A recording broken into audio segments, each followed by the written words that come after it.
Hello friends, welcome to my YouTube channel knowledge and success.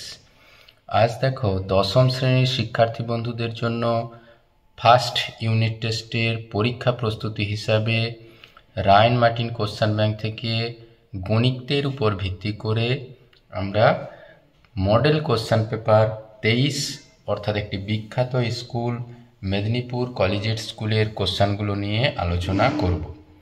এই কোশ্চানগুলো তোমাদের বইয়ের কোশ্চানের থেকে একটু আলাদা, কিন্তু বিষয়ভিত্তিক ভালোভাবে অভ্যাস করতে পারলে ওই ধরনের প্রবলেমও তোমরা নিশ্চিন্তে সলিউশন করতে পারো। তাই কোশ্চানের আলোচনাগুলি খুঁটিয়ে খুঁটিয়ে দেখার অনুরোধ রাখলাম। আর চ্যানেলের কন্টেন্ট যদি ভালো লেগে থাকে এই ধরনের আরও ভিডিও পাওয়ার জন্য চ্যানেলটিকে সাবস্ক্রাইব করে পাশে থাকার অনুরোধ রাখলাম। এখন সরাসরি কোশ্চানের আলোচনায় যাওয়া যাক। प्रथम क्वेश्चन आछे देखो, एक बछरेर आसल अनुपात सबृद्धि मूल समान 20:21 होले वार्षिक सरल सूदेर हार कत। जेहेतु आसल और सबृद्धि मूलेर अनुपात 20:21 देवा आछे, आमरा धरे निलाम आसल 20x और सबृद्धि मूल 21x। सबृद्धि मूल माने आसल जोग सूद, ताहले सूद कत होबे?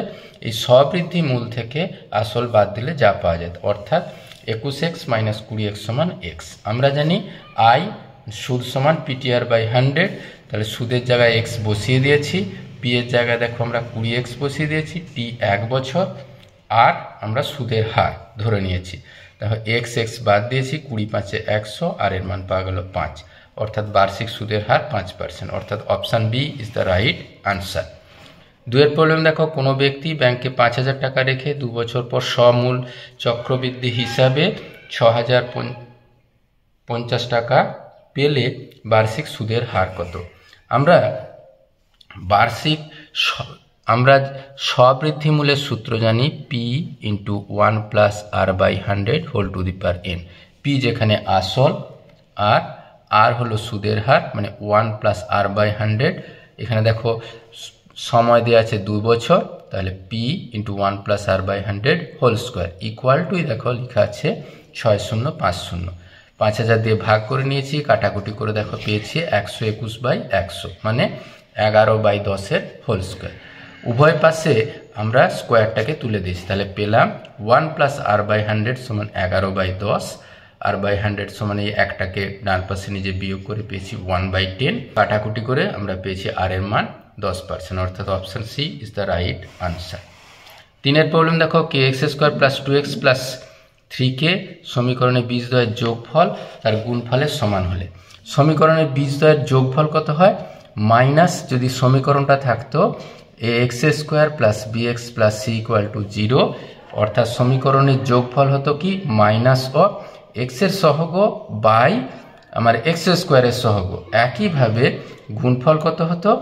ধ্রুবক পদের সহগ ডিভাইডেড বাই x² এর সহগ। সেখান থেকে পেয়েছি দেখো k বাদ দিয়ে 3, তাহলে যেহেতু যোগফল আর গুণফল সমান অর্থাৎ -2/k সমান 3, তাহলে পেলাম 3k সমান -2, k এর মান -2/3, অর্থাৎ option B is the right answer. চারের প্রবলেম দেখো, দ্বিঘাত সমীকরণে একটি বীজ 3 প্লাস √2 হলে সমীকরণ কত? এখানে মনে রাখতে হবে যে একটি বীজ যদি 3 প্লাস √2 হয়, অপর বীজ হবে 3 মাইনাস √2। তার কারণ করণীযুক্ত বীজ থাকলে একটি বীজ যা হয় অনুবন্ধী বীজটা অপর বীজ হয়, তাহলে এই করণীর অনুবন্ধী করণী 3 মাইনাস √2, তাহলে অপর বীজ 3 মাইনাস √2। আর দ্বিঘাত সমীকরণটি কত? x² মাইনাস বীজদ্বয়ের যোগফল ইন্টু x প্লাস বীজদ্বয়ের গুণফল সমান 0। সেখান থেকে দেখো 6x, এখানে 9 মাইনাস 2 করে 7, অর্থাৎ x² মাইনাস 6x প্লাস 7 সমান 0, অর্থাৎ option A is the right answer. পাঁচের প্রবলেম দেখো, ও কেন্দ্রীয় বৃত্তের এ বি আর সিডি দুটি সমান যে এ ও বি এর মান 80 ডিগ্রি হলে সিওডি এর মান, যেহেতু সমান যে বৃত্তের কেন্দ্রে সমান কোণ উৎপন্ন করে, তাহলে এই কোণ যদি 80 ডিগ্রি হয় এই কোণ হবে 80 ডিগ্রি, অর্থাৎ এ ও বি এই কোণের মান যদি 80 ডিগ্রি হয়, সিওডি এই কোণের মানও হবে 80 ডিগ্রি। ছয়টা দেখো, ত্রিভুজ এবিসি এর পরিকেন্দ্র ও এ বি 35 ডিগ্রি হলে এসিবির মান, এটা যদি 35 ডিগ্রি হয়, যেহেতু ও এ আর ও বি একই বৃত্তের ব্যাসার্ধ, তাহলে এই কোণটার মানও হবে আমাদের 35 ডিগ্রি, তাহলে দুটোই মিলে হলো 70 ডিগ্রি। আর এই কোণটির মান কত হলো, তাহলে 180 থেকে 70 বাদ দিলে 110 ডিগ্রি। আর আমরা নিশ্চিন্তে জানি কি কেন্দ্রস্থ কোণ বৃত্তস্থ কোণের দ্বিগুণ হয়, তাহলে বৃত্তস্থ কোণ হবে কেন্দ্রস্থ কোণের অর্ধেক, তাহলে অর্ধেক 110 ডিগ্রি মানে 55 ডিগ্রি, অর্থাৎ option C is the right answer. 2 দাগের প্রবলেম দেখো, বার্ষিক 4% সরল সুদের হারে কত বছরের সুদ আসলের 2/5 হয়। আমরা ধরে নিচ্ছি সরল সুদের পরিমাণ 4% দেওয়াই আছে, আসল ধরে নিচ্ছি x টাকা, তাহলে সুদ কত হবে আসলের 2/5 মানে x গুণিত 2/5 মানে 2x/5 টাকা। আর আমরা জানি ইন্টারেস্ট I সমান PTR/100, ইন্টারেস্টের জায়গায় 2/5x বসিয়ে দিয়েছি, x এর মান p এর মান x, t এর মান হিসাব করতে হবে, আর বার্ষিক সুদের হার 4% মানে 4 বসিয়ে দিয়েছি। সবে দেখো 4 25 100, 5 5 কেটে দিয়ে তো t এর মান পেয়েছি 5 2 10, অর্থাৎ বার্ষিক 4% সরল সুদের হারে 10 বছরের সুদ আসলের 2/5 হবে। 2 প্রবলেম দেখো, যদি 3:4 অনুপাতে 3 গুণানুপাত 3x - 9 অনুপাত 5x + 4 হয়, তাহলে x এর মান 3 গুণানুপাত মানে q এর সাথে সমান, 3 কিউ বাই 4 কিউ 27/64 পেয়েছি, সেটাই 3x - 9/5x + 4 এর সাথে সমান। আমরা জাস্ট গুণ করে দিয়েছি, সেখান থেকে পেয়েছি দেখো x এর মান 12, অর্থাৎ x এর মান হবে 12। 3 অঙ্ক দেখো, ও কেন্দ্রীয় বৃত্তের ABJ P পরিধির উপর একটা যে কোনো বিন্দু OAP কোণের মান OAP কোণ এই কোণটার মান বলে দেওয়া আছে 25 ডিগ্রি। আর আমাদের OBP এই কোণটার মান দেখো বলে দেওয়া আছে 35 ডিগ্রি। তাহলে OAB এই কোণটার মান আমাদের হিসাব করতে বলা আছে। APB এই কোণটার মান কত হবে, কোথা থেকে পাবো? এইটা হচ্ছে OA বৃত্তের ব্যাসার্ধ, OP বৃত্তের ব্যাসার্ধ, এই কোণটা যদি 25 ডিগ্রি হয়, এই ছোট কোণটার মানও মানে OPA কোণের মানও 25 ডিগ্রি হবে। একইভাবে OPB কোণের মান এটা 35 ডিগ্রি হলে এটা 35 ডিগ্রি, তাহলে APB এই টোটাল কোণটার মান হবে 60 ডিগ্রি। তাহলে এই 60 ডিগ্রি হলে এই কোণটা হচ্ছে কেন্দ্রস্থ কোণ, এটা পরিধিস্থ কোণ, এটা 60 ডিগ্রি হলে এই কোণটা হবে 120 ডিগ্রি। তাহলে আবার দেখো বলা আছে OAOB বৃত্তের ব্যাসার্ধ, তাহলে 60 হলে যদি এটা 120 ডিগ্রি হয়, তাহলে এই দুটো মিলিয়ে হবে 60 ডিগ্রি, আর একটা 60 ডিগ্রি বাই 2 করে হলো 30 ডিগ্রি। দারুণ গুরুত্বপূর্ণ সমস্যা। 4 দাগের প্রবলেম দেখো, ও কেন্দ্রীয় বৃত্তের AB আর CD দুটি সমান যে COD 60 ডিগ্রি কোণ হলে AB এর মান 5 সেমি হলে বৃত্তের ব্যাসার্ধ কত? এক্ষেত্রে দেখো OAOB একই দৈর্ঘ্য, আর COD কোণটা যদি 60 ডিগ্রি হয়, এই কোণটাও হবে আমাদের 60 ডিগ্রি, কারণ একই দৈর্ঘ্যের জ্যা বৃত্তের কেন্দ্রে সমান কোণ উৎপন্ন করে।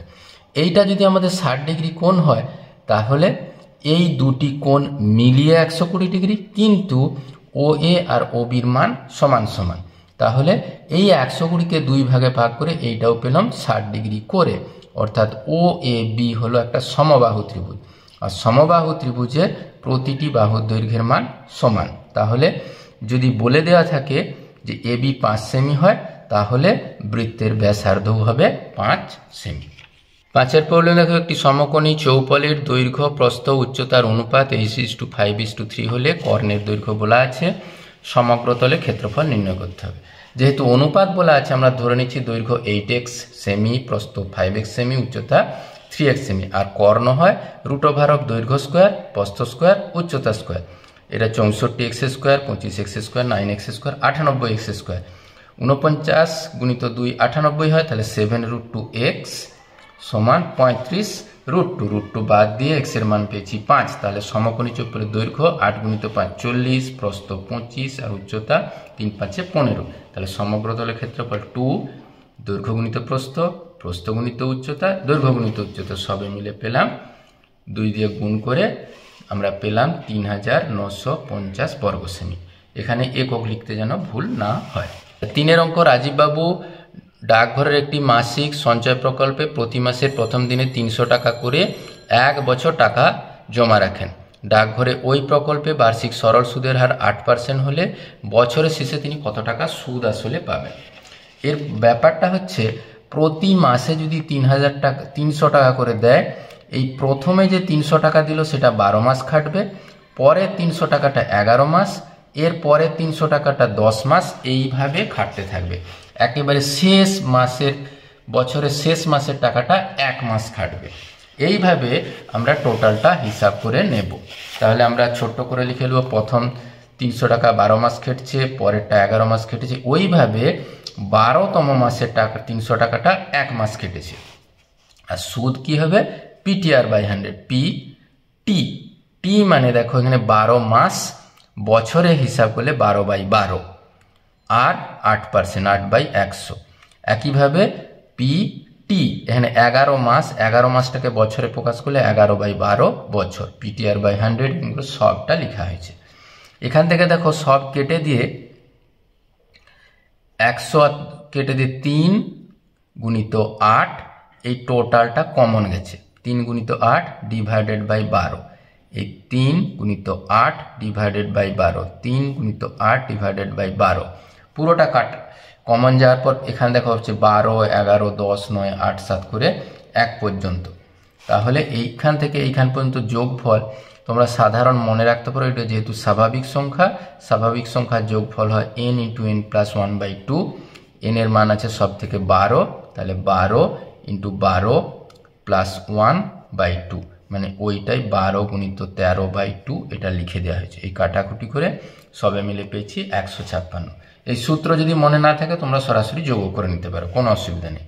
তাই 12 মাস শেষে মোট আসল কত হবে? প্রত্যেক মাসে 300 টাকা করে দিয়েছে, 12 মাসে 3600 টাকা, সুদ পেয়েছে 156 টাকা, অর্থাৎ বছরের শেষে সুদ আসল বাবদ পাবে 3600 যোগ 156, মানে 3756 টাকা, 3756 টাকা, জাস্ট যোগ। পরের অঙ্ক দেখো, বার্ষিক 5% সুদের হারে কত টাকার 3 বছরে চক্রবৃদ্ধি সুদ ও সরল সুদের অন্তর 122 টাকা হবে। আমরা জানি নিশ্চিন্তে যে চক্রবৃদ্ধি সুদের পরিমাণ বেশি হবে, আমরা ধরে নিচ্ছি আসল সমান পি টাকা, বার্ষিক সুদের হার 5% বলে দেওয়া আছে, সময় 3 বছর, তাহলে পি টাকার বার্ষিক 5% সরল সুদের হারে 3 বছরের সুদ PTR/100। একইভাবে পি টাকার বার্ষিক 5% সরল সুদের হারে 3 বছরের চক্রবৃদ্ধি সুদ, চক্রবৃদ্ধি সুদের P × 1 + R/100 whole to the power n, এটা হয় সবৃদ্ধিমূল, তা থেকে P বাদ, তাহলে P × 1 + R মানে 5/100 হোল কিউব মাইনাস 5, কাটাকুটি করে 20, তাহলে 20 একে 21 কিউব বাই 20 কিউব, 21 কিউব হয়েছে 9261 মাইনাস 8000 করে পেয়েছি দেখো 1261 P/800, তাহলে এইটা মাইনাস এই টোটালটা ইকুয়াল টু 122। 8000 লসাগু হয়েছে, আমরা পেয়েছি সব মিলে দেখো 61 P/8000 সমান 122, পি এর মান 8000 দিয়ে গুণ করে পেয়েছি 16000, অর্থাৎ আসল 16000 টাকা। সমাধান করো, দারুণ ইন্টারেস্টিং প্রবলেম। এই ধরনের রাশি দেওয়া আছে, আমরা কি করেছি এই x - 2টাকে x - 3 + 1 লিখতে পারি, এই -11টাকে -12 + 1 লিখতে পারি। এখানে দেখো এই 4x, এই 13টাকে লিখছি 4 + 9, কি লাভ হবে? x - 3/x - 3 + 1/x - 3, বিচ্ছেদ নিয়ম ব্যবহার করে 3 কমন নিলে 3 × x - 4/4, 1/x - 4, 4 কমন নিলে x + 1/x + 1 + 9/x + 1। এইখানে দেখো কাটাকুটি করে 1, কাটাকুটি করে 3, কাটাকুটি করে 4, এই 3, 1, 4 আর 4 বাদ দিয়ে দিলাম, তাহলে অঙ্কটা অনেকটা ছোট হয়ে গেল। 1/x - 3 + 1/x - 4 = 9/x + 1।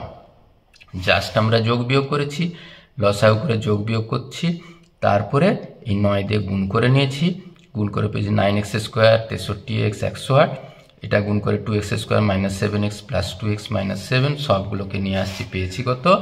7x² 58x 115 = 0।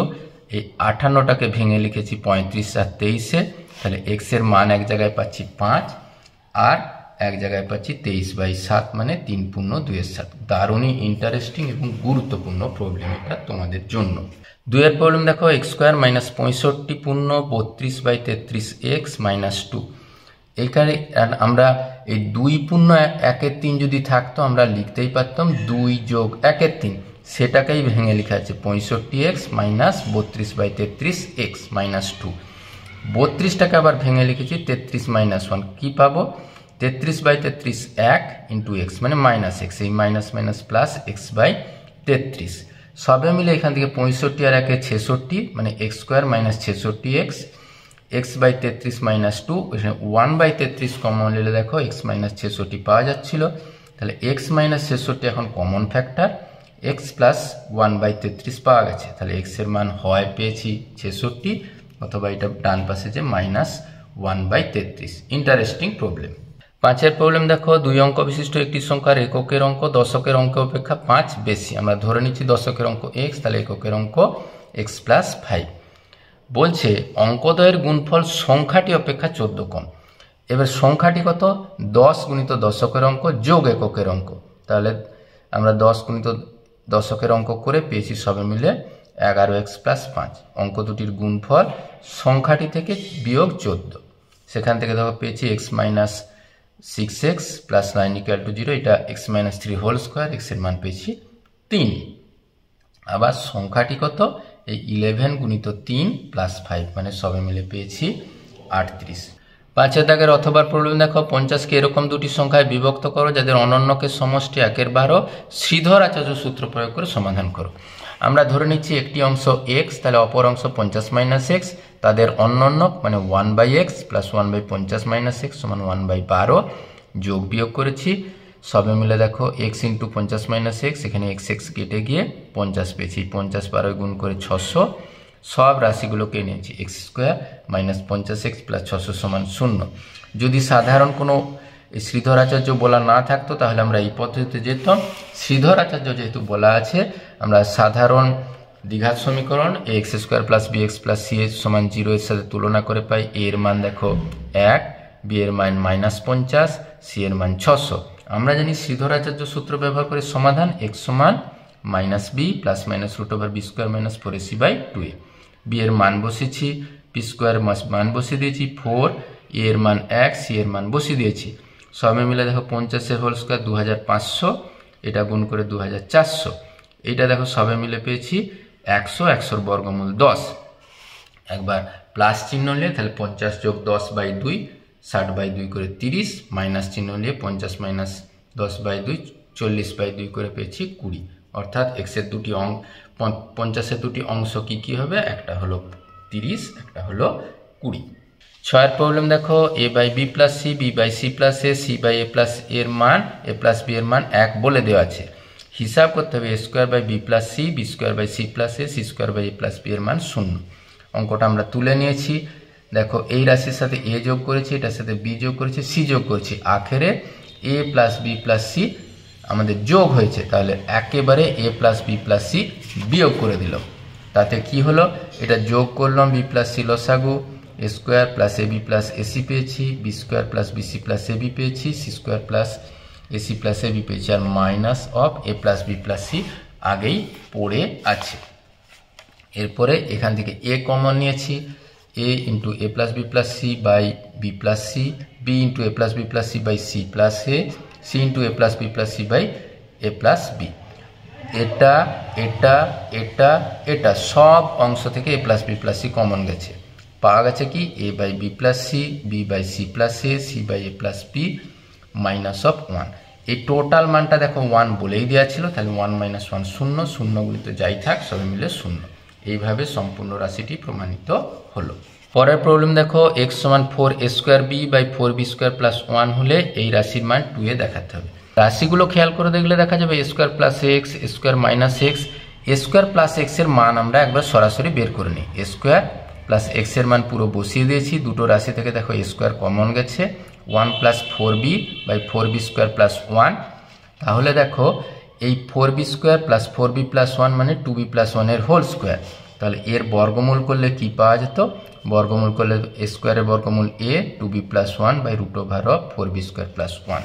আর তাহলে মাইনাসটা কি হবে, কিচ্ছু না, শুধুমাত্র এখানটা মাইনাস হতো, তাহলে 2b মাইনাস 1, এখানে 2b প্লাস 1 এর জায়গায় মাইনাস 1। এবার সরাসরি মান আমরা বসিয়ে দিয়েছি। হরে দেখো সবসময় root over of 4b square plus 1 একই রাশি আসতো, কমন গেছে, তাহলে একেবারে লবগুলো লিখে দিই, a এ সবে কমন নিয়ে একবারে বাদ দিয়ে দিচ্ছি, তাহলে 2b + 1 plus 2b - 1 by 2b + 1 minus of 2b + 1 সবে মিলে দেখো 4b/2 করে 2b পাওয়া গেছে। সাথে তোমাদের উপপাদ্য তোমরা নিজেরা করতে পারবে। একেবারে আমরা পরিমিতির প্রবলেমে যাই। ঢাকনা সমেত একটি কাঠের বাক্সের দৈর্ঘ্য প্রস্থ উচ্চতা বলে দেওয়া আছে, ভেতরের দিকে সমগ্র তলের ক্ষেত্রফল বলে দেওয়া আছে, কাঠটি কত পুরু। দেখো আমাদের ঢাকনা সম কাঠের বাক্সের দৈর্ঘ্য প্রস্থ উচ্চতা লিখেছি।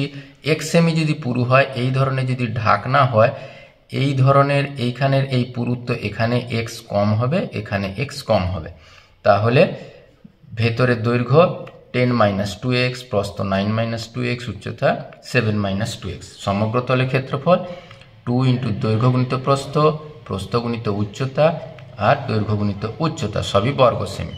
সবে মিলে ক্যালকুলেশন করে দেখো পেয়েছি 2 × 12x² 104x প্লাস 223। তাহলে 2 × 12x² - 104x প্লাস 223 ওইটারই মান দেখো বলে দেওয়া আছে 262-র সাথে সমান। 2 দিয়ে কাটাকুটি করে 131 পেয়েছি, 131টাকে বাম পাশে নিয়ে এসেছি মাইনাস। এখন দেখো সবে মিলে পেয়েছি 12x² - 104, এই 223 থেকে 131 বাদ করে বিয়োগ করে 92, 4 দিয়ে ভাগ করে নিয়েছি, তাহলে 3x² - 26x প্লাস 23, 26টাকে 3 আর 23-এ ভেঙে নিয়েছি।